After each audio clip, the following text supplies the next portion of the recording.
Well, good evening, friends. Mark Holmes here, and as always, I want to thank you all for watching, commenting, subscribing, and being part of the Jobu Sports Report. Without you guys, as well as you ladies, you know that this literally does not work. Um, it's the offseason for our Cowboys. We're less than 2 weeks away from the Super Bowl, and we still have some hard decisions that have to be made for our Dallas Cowboys.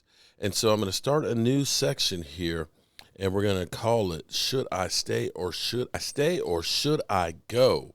That will be the new theme that we have here going to free agency, which will begin the new league year on March 20th.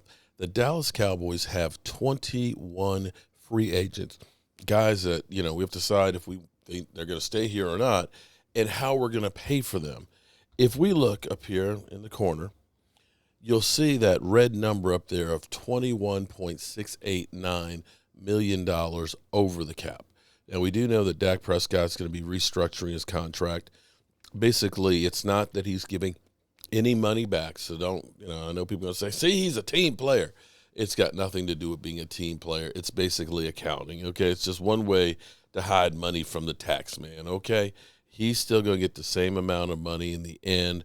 That's why they put the two voidable years on the end. They can just use those things kind of like a checkbook or a piggy bank or a payday loan. So they're going to get some relief there. But here's the problem. You can't get enough relief from Dak Prescott to get you below that $21 million and sign players.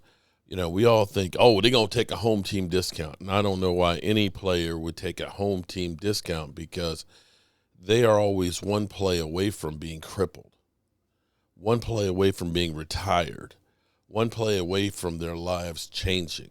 So why should I do this, risking my neck for a discount?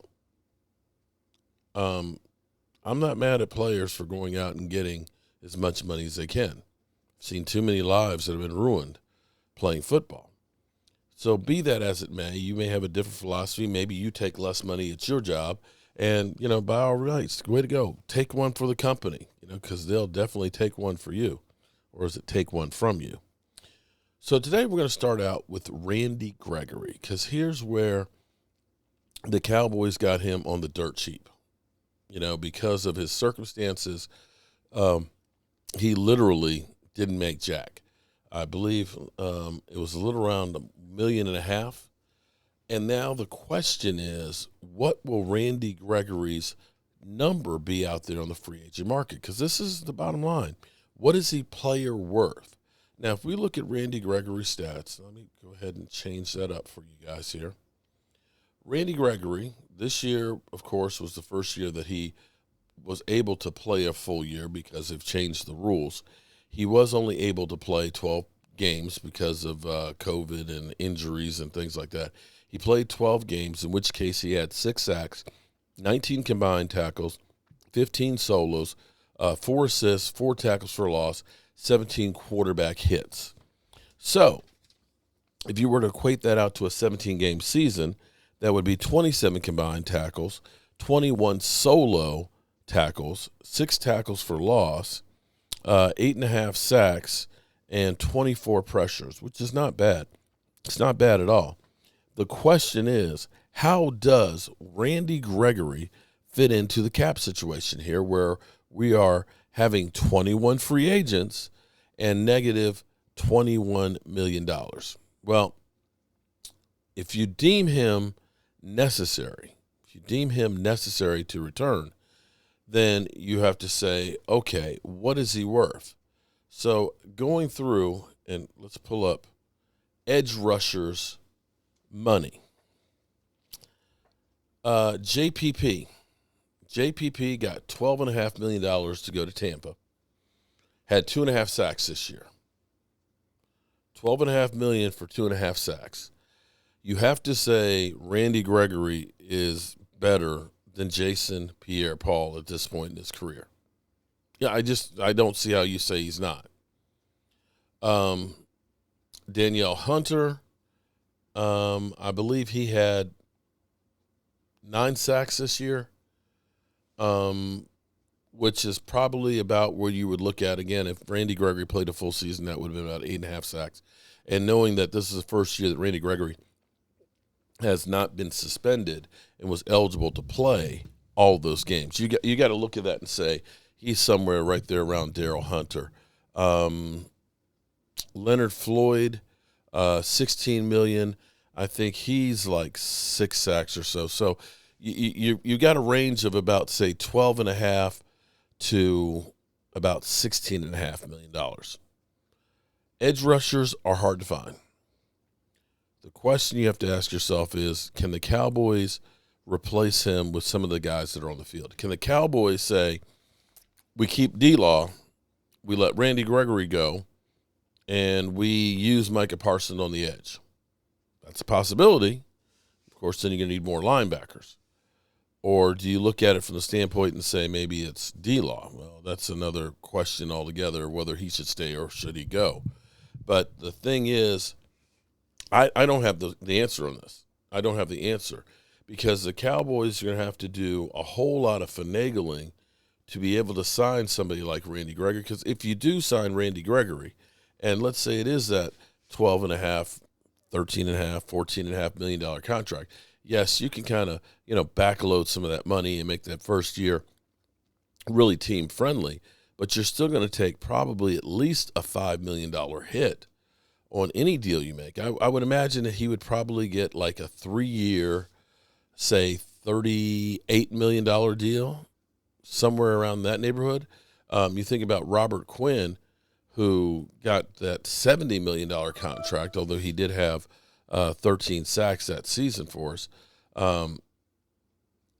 And his deal was for $70 million, 5 years. If we look at about 3 years, we're still talking about $38 to $40 million for Randy Gregory. The questions that you have, of course, with Randy Gregory, will Randy Gregory be able to be better than what he is right now? Is the upside more going forward than the downside? Because here's the thing that's happened to the Cowboys too many times is we get a guy at the pinnacle and we pay them money like they're going to be good for the next 5 years. And what happens is they go downhill. You can say that with Tony Romo because of the injuries. He didn't really go downhill as far as play went, but as far as his longevity on the field, you look back and said, man, we didn't get much for that money because he wasn't able to finish that contract healthy.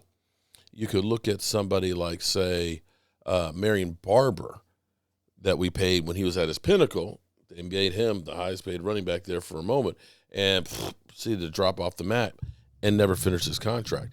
And you can go after contract where the Cowboys have paid guys. I hate to say Zeke Elliott. At the moment you look at Zeke where he was when he got paid, the time since he got paid, he's gone downhill. I hate to say D-Law. And I'm not saying that it's money is the issue. I'm kind of saying that it's kind of the natural progression of guys. Guys have a tendency to be going up until that next contract. They've burned themselves to the point where their bodies just can't handle it as much. Very few of them get better after that contract year. Usually they start tailing off or drop off the face of the earth. So the question is Randy Gregory going to drop off the face of the earth? Is his play going to go downhill?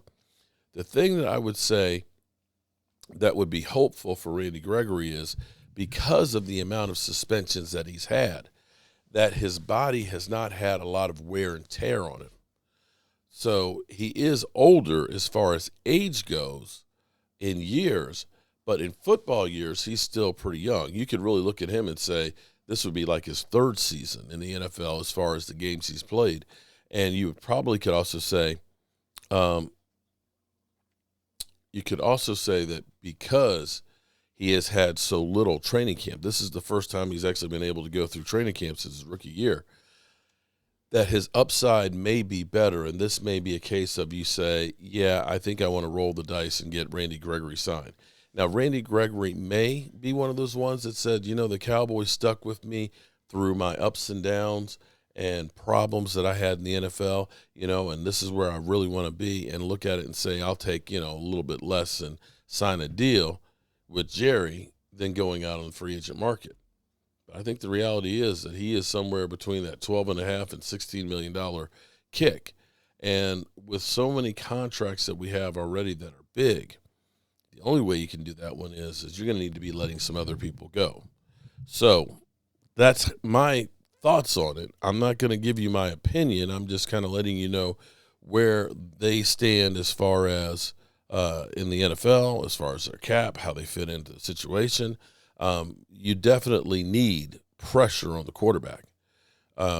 If the playoffs haven't shown you that, the difference of, you can make Tom Brady look mortal if you can get enough pressure on him. You can, confound Aaron Rodgers to no TD passes if you can get pressure.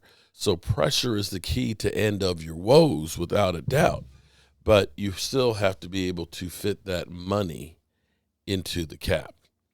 And I don't have the answers on that. I would say that Randy Gregory is somebody that you probably definitely want to keep in the fold, as opposed to some of the others. And thank you guys for being part of our very first,